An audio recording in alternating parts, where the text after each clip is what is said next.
Hey, it's Justin Harvey. Thanks for tuning into the Anesthesia and Pain Management Success podcast. With APM Success, we take a close look at important topics pertaining to business, practice management, personal finance, and careers for anesthesiologists and pain management physicians. We work hard to take your critical questions straight to the experts. Thanks for listening. Hello and welcome to episode 140 of APM Success. I'm really pleased to be joined by a now friend of the show, Kyle Hadley. Kyle is the VP of Anesthesia at locumtenens.com, which is one of the largest physician placement organizations in the country, if not the largest. Kyle, you can straighten me out on that one. We've also heard from Kyle in episodes 17 and 63 in the past. He's been really helpful in giving us context for the anesthesia job market, what the locums market is like, and helping to explain a lot of the trends and things that we've seen both before and during COVID. So Kyle, welcome to the show. Thanks, Justin. Glad to be here. For starters, for anybody who, and just in case there's somebody out there who hasn't listened to all 140 plus podcasts, which maybe there's a few, maybe just take a minute and describe a little bit about what you do at Locum Tenens. Yeah, so I'm the Vice President of Anesthesia at locumtenens.com. I oversee the day-to-day operations and strategy that we put in place here. We work with clinicians and clients, so healthcare facilities all throughout the United States, working to place anesthesiologists in positions, both permanently and as locums. So right now, things are obviously, well, let me not put words in your mouth. What are you seeing right now in the job market with anesthesia? It shouldn't be a surprise to any of your viewers or your listeners that the market is booming right now. The demand is bursting at the seams, and it's difficult to find the supply. So, Rand Corporation study a few years back did an article where they talked about the shortage that was coming up, and they were saying by this time we would have about 4,000 doctors that were short, and it actually appears that we're already ahead of that trend. We have over 400 placements right now that we're looking to fill, and that's throughout 46 different states. So the market is very hot. So for anybody listening, we're going to link to the study that Kyle just referenced, as well as some of the content we discussed in today's show at on the show notes, apmsuccess.com/140. You can find all that good stuff there. You mentioned obviously demand for anesthesia services is at an all-time high, and this is one of the themes we've talked about on the show is the supply constraint. Meaning, if we talk simple economics, if something gets really expensive, then more and more people are incentivized to produce it. So you make more money, and then the cost comes down. If we think about oil, for example, a commodity, if oil is trading at $200 a barrel, rather than the 60 to 80 historically, what we've seen in recent years. Everyone wants to produce oil because you can make a ton of money on it because it's really valuable. The funny thing about physician services is it's getting more and more expensive, but we're supply constrained. It's not like we can just dump a bunch of anesthesiologists onto the market or CRNAs or AAs onto the market and meet all the demand, because as we've talked about, it takes many years to make an anesthesiologist. And CMS, the Center for Medicare and Medicaid Services, caps the number of doctors that can go through residencies in any given year. So what you're describing is, you even studied a study from a few years ago. This is a trend that's been in the making. And in the last couple of years, it's just been even more exacerbated by what we've seen with the staffing issues related to COVID. So talk about what you've seen in the last year or two. Yeah, so you made a good point there. So we have residency constraints and input constraints. So you're not getting enough physicians through the market. But what a lot of the studies and projections failed to consider are the impacts of the migration from traditional inpatient venues to outpatient venues. So each productivity or the locations are less and less productive. Meaning that more locations have to be staffed. So this is happening primarily due to favorable mix of the ASCs, like when you look at the payers. And then now we're also seeing a new generation that appears to be more mobile, right? So they're flexible, they're moving locations, they have a different lifestyle, and their income expectations are different. So you may have someone that wants to work 1 week on, 1 week off, and make $300,000 rather than trying to capitalize on $600,000 working, 52 weeks a year. And then another thing that nobody could have predicted, not you, myself, or any of the researchers, was the impact of COVID. So the burnout and the amount of people that it pushed to retirement was unprecedented. So we saw a lot of that, and some of that retirement was due to people, being finished, not wanting to do intubations or to work in the ICUs. But it also happened because groups were being impacted financially, and they were forced to shut down their sites, or they lost a contract to a management company. So people say, "Hey, I'm done. I'm not going to play this game anymore, and I'm just going to retire." So that's creating supply issues. You bring up a few good points, and I want to zoom in on each of them in turn. What insurance companies think about all this, how sites of service have been expanding, and then COVID impact, and we can look more closely at that. One, I think, important thing to realize as it relates to insurance is that insurers, all things being equal, if you're an insurer and you can pay to have something done at a hospital or pay to have that same thing done at a surgery center, you're almost always saving money as an insurer paying that surgery center because of the way that the reimbursement works and what's called the site of service differential. Basically, surgery centers get a lesser facility fee payment because surgery, and this gets deep into like healthcare lobbying and the reasons why this is, which is beyond the scope of this discussion. But the point is, surgery centers, insurers like them. Insurers own many of them, and they're owning more and more every day. They like to try to push as much case volume there as possible because it limits the amount that they, from a strictly financial standpoint, they just have to pay less to get what they view as the same outcome, assuming that it is the same. But what that means is there's more and more, it's not like hospitals are closing left and right. There are a few that are closing, but surgery centers are springing up all over the place, especially in states without the CON, the certificate of need requirement. So there are some states where there's really very little regulatory constraint relatively. Like you don't need to prove that there's a need for a surgery center to open a new one. So every time you open a surgery center, there's another few ORs that now need someone to run the anesthesia in them. Yeah. So this is a big tailwind. That's hundreds of surgery centers a year, I think, that are being opened right now. And there's, there's just not enough. There's more and more ORs and not enough people to be in them, which is exactly what you're saying. Can you talk a little bit about, Kyle, do you see, as you think about the sites of service that you're staffing, hospitals or, sort of bigger facilities or surgery centers, or do you do both, or are you seeing an expansion in one versus the other of those in terms of locums need? We definitely do both.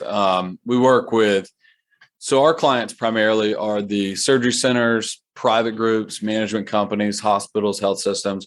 So working with the facilities primarily, and then the groups that support them. But we typically have a higher need of service when we're hiring specifically with management companies, groups, hospitals, and health systems.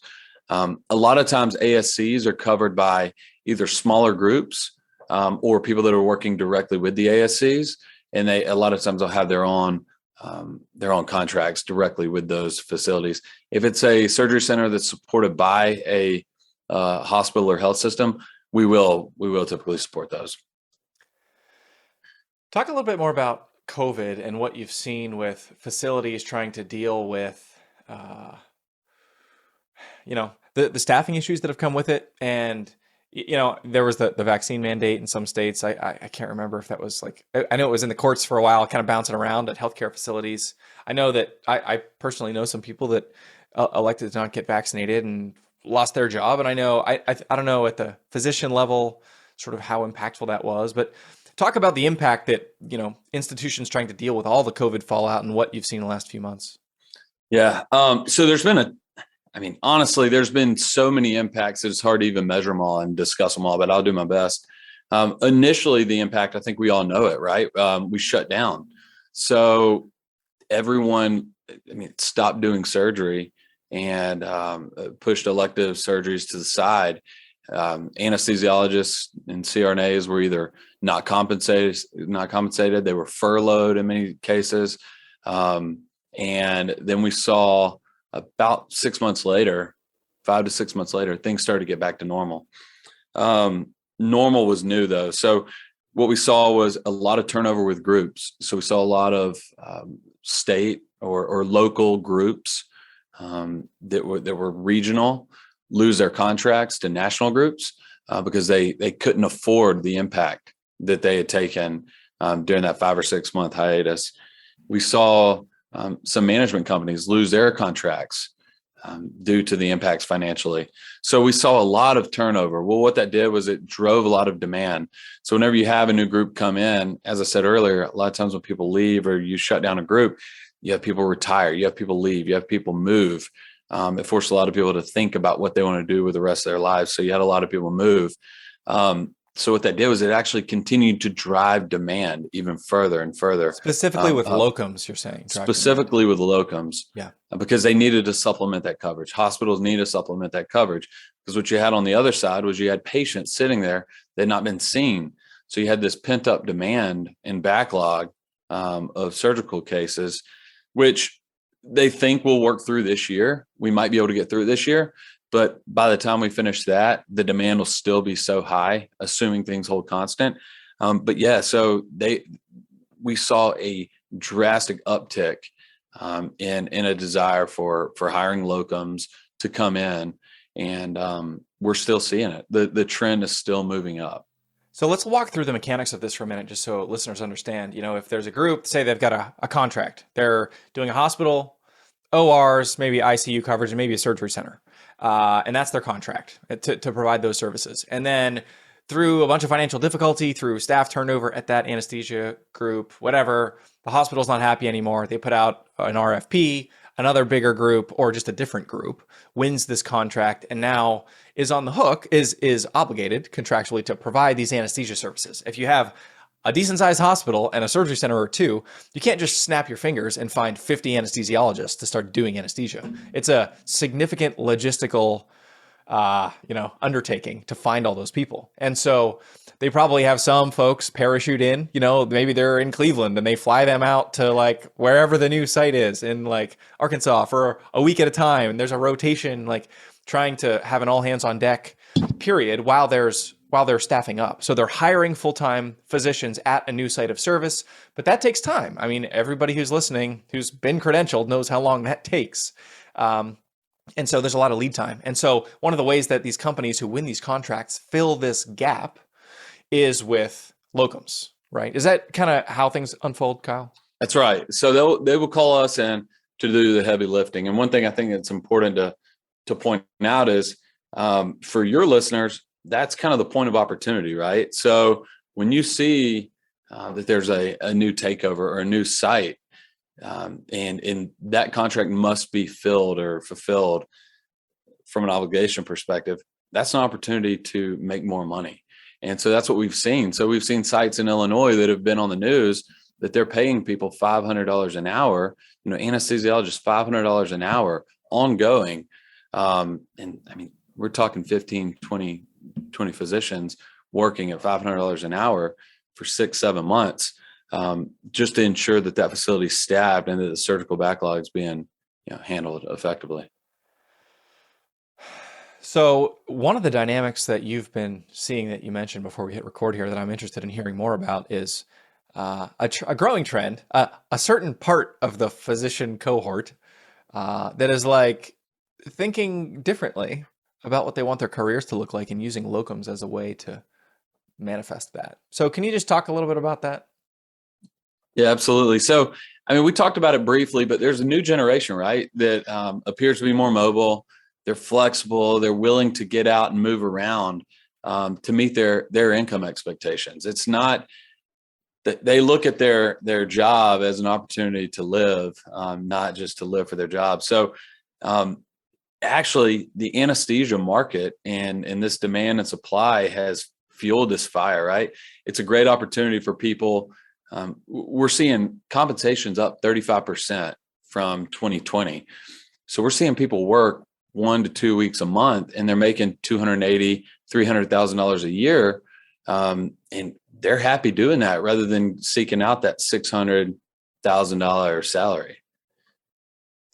And is this something you think is like, because it's COVID, everyone's burned out and people are stressed, that this is like a flash in the pan, or is this something you think may be here to stay? I believe it's here to stay. There's a lot of research and studies on the new generation stating that how important work-life balance is to them. And your listeners probably know better than myself, but a lot of the physicians that have been in the business for a long time have probably worked 70, 80-hour weeks, pulled in-house call shifts and worked the next day. No post-call day off. Post-call day off is not even a question anymore. It's a given. You are getting off the next day. But there's doctors who used to pull shifts back to back to back.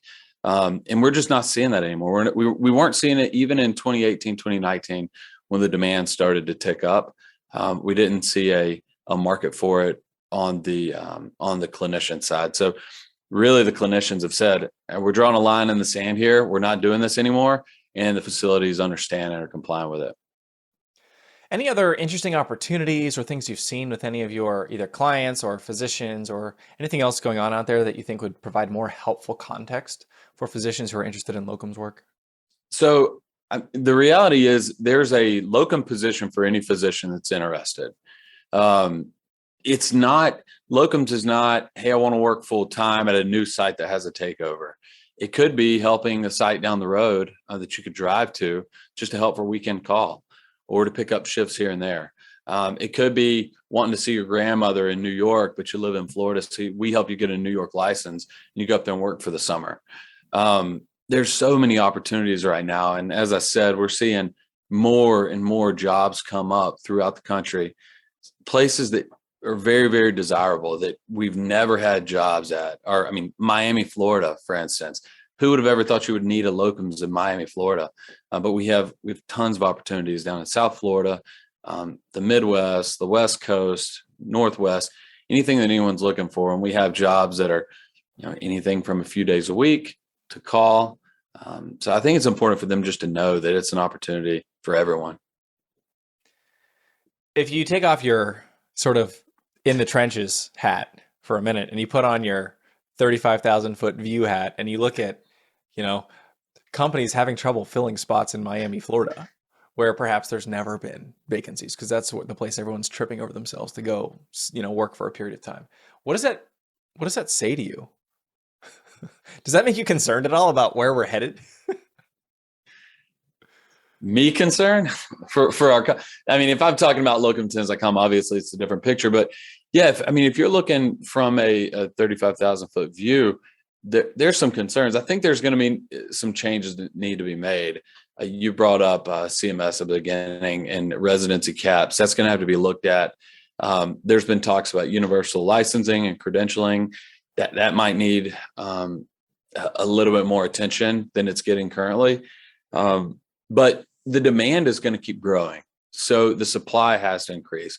I know there's a lot of push from CRNAs for the ability to work independently. So that'll be interesting to see the impact that it has on demand overall. But I believe the demand's here to stay. The supply is what's going to need to be impacted. The only thing, I was talking to someone yesterday, but I think that market conditions. So if we see, obviously we're dealing with Ukraine and Russia right now. If that has economic implications, it could impact demand overall. But I don't think that it will be significant enough to slow down the demand tug of war that we have with the current supply to really impact compensation and overall surgical volume. Yeah. Yeah. It's the thing about surgery is, people need them when they need them. And even elective in air quotes, there's been so much like elective surgeries put off in the last few years. I've been reading just about the unintended consequences of no cancer screenings happening in the last couple of years, right, and just what that means in terms of, just it's like whack-a-mole right now with just the issues that are stemming from a COVID reality that the last 2 years has been steeped in. Yeah, I thought that this great resignation may even impact surgical volume. I thought more people being uninsured may actually lead to less surgery, but through the first 2 months of the year, we're not seeing that. So I think it's here to stay. Any other observations or parting words of wisdom for physicians interested in locums? No, it's a great opportunity right now for everyone. And I said that earlier, but anesthesiology the demand of anesthesiologists is growing. The supply is what it is currently, and it's not growing at the same pace. So every one of your listeners is positioned very well for the future. And I think they've got a huge opportunity to take advantage of. And we look forward to helping them if we have the opportunity. Cool. So again, anybody listening, apmsuccess.com/140. You can have access to Kyle's contact info and a little bit of extra details about today's discussion. Kyle Hadley, locumtenants.com. Thank you very much for joining us today and lending your perspective to APM Success. Thanks, Justin. If you liked what you heard this week, head on over to apmsuccess.com, where you can find more content and free resources to help you build a successful career in anesthesia and pain management. If you wanted to leave a review in iTunes, I'd also really appreciate it. Thanks for using some of your valuable time to join me today on APM Success.